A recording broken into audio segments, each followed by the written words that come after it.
Yo, what's up, people? If you knew how much fucking time I just spent trying to like set up this camera, probably a class worth of time. It's killing me inside. Everyone is bored today.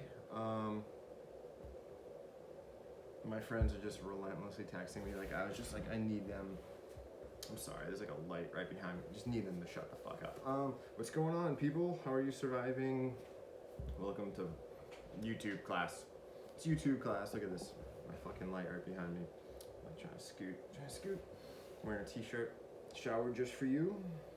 Are you showered? It's Sunday. It's like 4:15. Having a day. It's gloomy out. You live in the gloom. Woke up. I think the hardest part right now is for all of us is just like not knowing when this is gonna end. Just being stuck in it, right? Like just being stuck in it. How are you? First things first, homework for next class is Survivor Chapter 30, and there's a reading. I'm giving you guys a reading. It's a hard reading. I'm not gonna fucking bullshit you, but it's okay. Don't worry about, I think for what we're gonna do for next class, like your little activity is gonna be going into it and breaking it down and sort of working with it in groups, whatever. Don't worry about that right now. Today we're reading chapter 30 of Survivor. It's a really interesting chapter.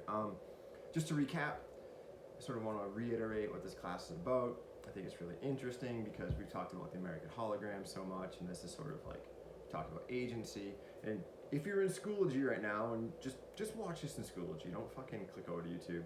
You're gonna see a graphic that I made because I have too much time on my hands. Basically breaking down what this class is about. In case you forgot, it's the idea of like agency, dun dun dun, agency in a pandemic. Do we have agency? I don't know. I like to look over there because I don't want to look at my own face. Who wants to look at their own face? I certainly don't. It's really funny, that dry erase board that I posted it on Facebook and everyone thought I had a man bun in the picture I took of it. So I'm just like, you know what I need to fucking do? I need to buy a fake man. Ian, what are you doing in the pandemic? I'm buying a fake man bun so I can wear it in a video. Like this is what we've been reduced to, right? Again, this class. The idea is agency, and if you're looking at the graphic, you can kind of see what I'm talking about in it. It's the idea that like, how do we get to agency? Critical reflection, right? We're working with you look at the graphic right here. Critical analysis, right? And so you start with critical analysis, questioning the world, right? And then you work your way towards critical reflection, which is metacognition. Why do I think this? Why do I feel this way? I'm getting texts from that kid Taylor we've talked about today. We talked about my class. This kid kind of going through the motions. We talked about going through the motions in this class. Is it worth it? Let me work it. Put your thing down, flip it, and reverse it. Shout out to Missy Elliott. And so questioning the world. I think Taylor doesn't question the world. And he's stuck in the house with his wife right now. It's really funny. Lawyers said like divorces are gonna go up because everyone's stuck in the house with people they married probably for bad reasons because they don't have agency or they didn't reflect. Critical reflection. So the idea is like critical analysis, question the world, plus critical reflection, metacognition. Why am I marrying this woman? What am I doing? Why am I doing what I'm doing? And then meaning making, understanding yourself in the world, right? Or understanding the world for yourself, which is hard, right? Especially when we're up against the American hologram. That's what this class is about. We're up against conditioning. And you see people like Taylor. I'm gonna tell Taylor I talked. I'm like, Taylor, you didn't shut the fuck up in text messages while I was trying to fucking film something. So this is what you get. I'm sorry I just not. So why would I stop swearing? I'm just gonna magically not swear when I film YouTube videos? Is that what I thought? It's gonna fucking swear. And then the idea is agency, right? Arriving at agency. And so we're talking about this, right? And I think it's interesting. Survivor really begins. You guys love NASA. I got a NASA t-shirt. I'm wearing my t-shirts. I know I've told you, I've been conditioned to buy, so I buy a lot of t-shirts. So I was like, fuck it, I might as well wear them, right? I'm not gonna wear dress shirts in my house when I'm an asshole. Like maybe I would do it to for self-care, to feel like I'm going through the routine, like, oh yeah, I'm dressing up. I wore jeans when I filmed that video for you guys. I'm probably not gonna wear jeans again, ever. Because the pandemic is never ending. That's a happy thought. Apparently the pandemic's gonna peak around April 12th if we behave ourselves and we do what we're supposed to do. That's pretty cool. It's not that far away. It's kind of far away. And so agency is where we are. Yeah, that's what we're working on. So Survivor kind of talks about that, right? It's always talked about agency. Does Tender have agency? Do we have agency? How much are we like Tender? So that's sort of where we're at, right? I'm going to give you the next paper assignment. We're going to begin to compare. The next paper assignment, the big paper assignment, is going to be the big paper assignment for the rest of the semester. We're going to be working up towards it. We're going to be working towards the idea of boring academic writing, which isn't, I don't know. It's weird right now, right? Like, what does matter? Does academic writing matter during a fucking pandemic? It matters if we assume we're coming out the other side. So let's just operate on the idea that we're coming out the other side, right? Maybe we'll do that. Maybe we'll just pretend we're coming out the other side. We're gonna work on that. It's really gonna be a compare and contrast between us and our upbringing and Tenders, and maybe just the idea of like agency in general. Can we have agency? But today, speaking of agency, professional segue. It's kind of what you want to write an academic paper too. You want to make sense. You want to be like, oh yeah, this is the way we're going. This is where we're going in the paper. Let me hold your hand. Today in Survivor, get out your book if you have it, or I emailed you a copy of it, so you have Survivor. You have Survivor. No fucking bullshit, right? No, you can't tell me you don't have a way to look at it with me. Get it out. In chapter 32, it's really interesting because, and we sort of talk about this is what I write, like what responsibility do we have? As you know, or maybe you don't know, spoiler alert, fertility can see the future. And so she sees disasters, right? She sees disasters coming. And if you turn to page 180, let's turn to page 180 together. 179, there we go. And so they sort of Tender and her are going and they're doing the cha-cha and they're having these fulfilling minutes amidst the smoldering ruins of our culture, which probably is what we need to be doing right now, right? Doing the cha-cha amidst the ruins. Please fucking social distance yourself. I saw these pictures of these people like at a barbecue outside. And they were like, oh, this is what a barbecue looks like when we social distance. Like, you fucking tools. That's not social distancing. Like, you're not supposed to be around people, period. And if you have to be, that's when you keep your distance. Stay inside. Play Call of Duty. Watch Tiger King. Have you guys seen Tiger King? Absolutely insane fucking documentary. It's maybe. I'm convinced Netflix like has these things like in the queue and they're like, we're just waiting for like Christmas or like a pandemic to release these super addictive like movies. Or documentaries, you know, I don't know. It's really wild. Reality really is stranger than fiction, guys. I'm convinced. This is just way more interesting. But let's turn to page 179, and let's start where it says, this was right after. So this was right after the firemen discovered us doing the cha-cha inside the burned out 5th floor women's department without a mark on us, because fertility knows we're not going to get hurt. After they took our statements and made us sign insurance forms letting them off the hook, they escorted us down to the street. We're back outside when I ask fertility why. And again, this is interesting because we get into this debate about fertility and Tender and culpability and what do you do when you know, what responsibility do we have in our culture? And think of when we talk about this, think about the current pandemic, right? Why doesn't she call anybody and warn them before a disaster? Corona. Because nobody wants bad news, she says and shrugs. Trevor told people every time he had a dream, and it just got him in trouble. Nobody wanted to believe in a talent this incredible, she said. They'd accuse Trevor of being a terrorist or an arsonist. A pyromaniac, according to the Statistical Manual of Mental Disorders. In another century, they'd accuse him of being a warlock, so Trevor killed himself, with a little help from yours truly. We could talk about that too. Did Tender, is he responsible? Kinda. I think, we can't have that good debate anymore because we don't exist in the physical realm. So that's why I don't tell people anymore, Fertility says. Maybe if it was an orphanage that was going to burn down, maybe I'd tell them. But these people killed my brother, so why should I do them any favors? And so she's just sort of working on the idea that we don't listen to people. We don't listen to people when they have bad news, right? We don't listen to people when they warn us about things. We don't like things until we're catching it off the chin. The pandemic, right? Did we see it coming? Did people try to warn us? Maybe some. Why don't we listen? What is it about us as a culture, right, that we don't listen to people until it's too late? We don't respect their opinion until it impacts us personally, because it's very short-sighted, right? We're a short-sighted culture. that's sort of what we're talking about, right? And then I think that's sort of what I want to talk about with you guys today. I want you to think about is like, you know, why don't we listen to these things? And so, does fertility have like a moral responsibility? Do we have a responsibility to speak up, even if it's going to do us no good? That sort of thing. Like, should we tell people? Should we stand up for things, even if no one's going to listen, or even if it'll get us into trouble? You know what I mean? And so, you sort of begin to see this idea of like culpability. Is tender culpable? Is fertility culpable?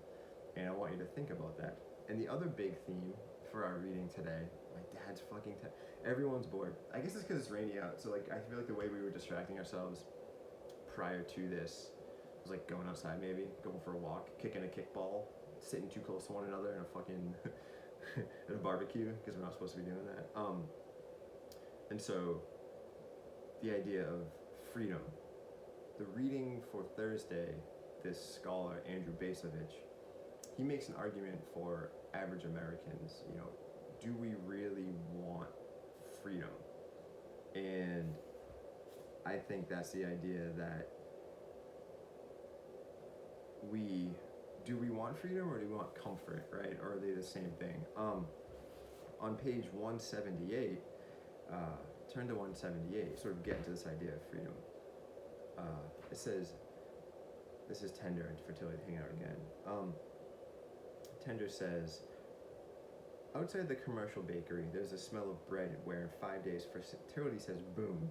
In the back of the pet store, the hundreds of canaries flutter from side to side of their stinking, crowded cage. Next week, they'll be free. Then what? I want to tell them, stay in the cage. There are better things than freedom. There are worse things than living a long bored life in some stranger's house and then dying and going to canary heaven. Do you guys want freedom? I think it's like a question I ask for you guys. Like, there's this idea: do we really want freedom, or do we want T-shirts? Right? Do we want the ability to buy T-shirts? Do we want freedom, or do we want comfort? We talk about the daily planner, right? Like, who doesn't want to follow daily planner? Do you want to follow it? What do we get from following it? We get guidance, right?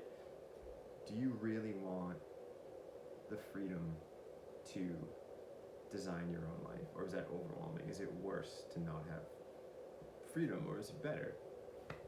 I'm looking at my Diet Mountain Dew down there. I should drink it. You guys want to hear me roll away? I'm leaving forever. Psych, I'm right back here. Again, I want to be sponsored by Diet Mountain Dew. So that's the idea. I want us to sort of, you know, the work we're going to do today, or I'm going to have you do today, is just reflect upon this.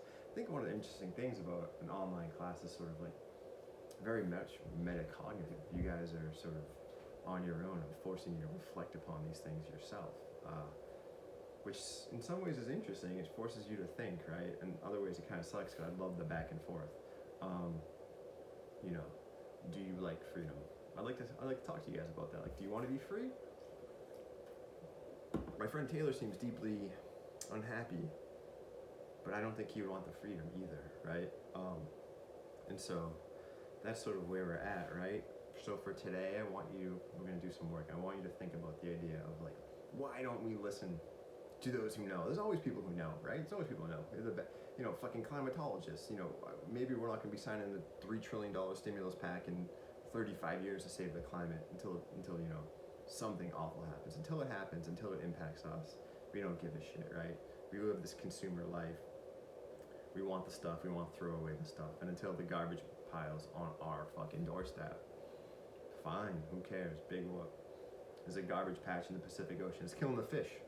And that'll get us eventually, right? Because everything's interconnected.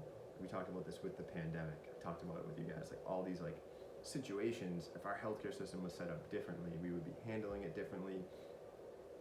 I'm going to put a link to the podcast in my Monday, Wednesday, Friday class.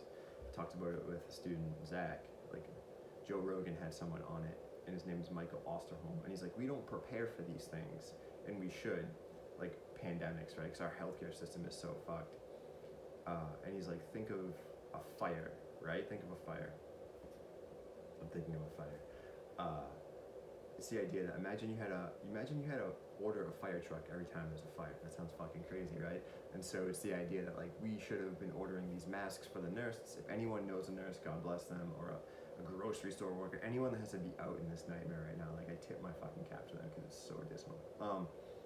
You know, we don't need to order. We shouldn't have to order a fire truck. We shouldn't have to order these masks. We should be preparing for things, but you know we're very short-sighted. We want on-demand existence. I order a T-shirt, they print it when I need it. I order food and they make it and then it comes to me. And so there's no real planning. Like why do you guys think like we don't plan, or we just like, so who benefits from it, right? How does our culture benefit from our inability to long-term plan? It's a question for you to think about. What else should we talk about today? I don't know. I hope you're well. I put in your grades, but I want you to know, like, you can make anything up, right? It's up to you. You don't need to sort of, like, I want to put in grades. It's funny, I told one student, because, like, on when I go to Schoology, it's, like, 87 ungraded fucking assignments, and I'm just like, oh my god, I gotta give you grades for the virtual classes. But you can make up anything till the end of the semester. Anything. But I wouldn't do that because you're gonna bury yourself, right? You're gonna bury yourself. Take your time. Life is hard. If you get sick, let me know. If you have anyone who's sick, fucking God bless you. I don't even believe in God, I'm saying God bless. That's what the pandemic has reduced me to. I don't believe in God, but if I started coughing, I'd be like, Jesus Christ, please help me. Please come help me. Weird times. That's it. Again, obviously, if anyone wants, you know, on Monday, Wednesday, Friday, on Friday we're gonna Zoom, we're gonna do a Kahoot. Be fun. Tuesday, Thursday, 10:30 we'll do a Kahoot. Will be fun. I'm gonna give everyone extra credit who shows up for it. Show up. Bang out an easy fucking it'll make up for a discussion post. It'll make up for triple entry notes you didn't do. It's easy. I'll have some fun. It's gonna be a mixture of like content questions and maybe just some I don't know, some personal questions, sort of get the vibe, get us talking about where we are in existence. I thought it would be cool. You don't have to do it. I'd be interested to know what you're listening to right now. What kind of music you listen to. There might be a way. I'd love to like, so in Schoology today, with the class assignment, give me a song to listen to. I'm bored, right? I'm on Spotify or I'm on YouTube, or I can steal it. We don't steal things. We're definitely not stealing all the movies. We're definitely not stealing all the books. It's funny because I say that, but like everything in here is a fucking microphone. Please reach out to me. Oh, as well, if you want like a one-on-one Zoom, if you just want to contact me and like talk for like 10 minutes, like email me. We can figure out a time to meet and just shoot the shit, catch up, go over an assignment you don't know. Again, your peer mentors, not dead. That's a really creepy thing to say in this day and age. I don't mean it like that. They still exist. If you're struggling, they're still here to help you. You can still email them.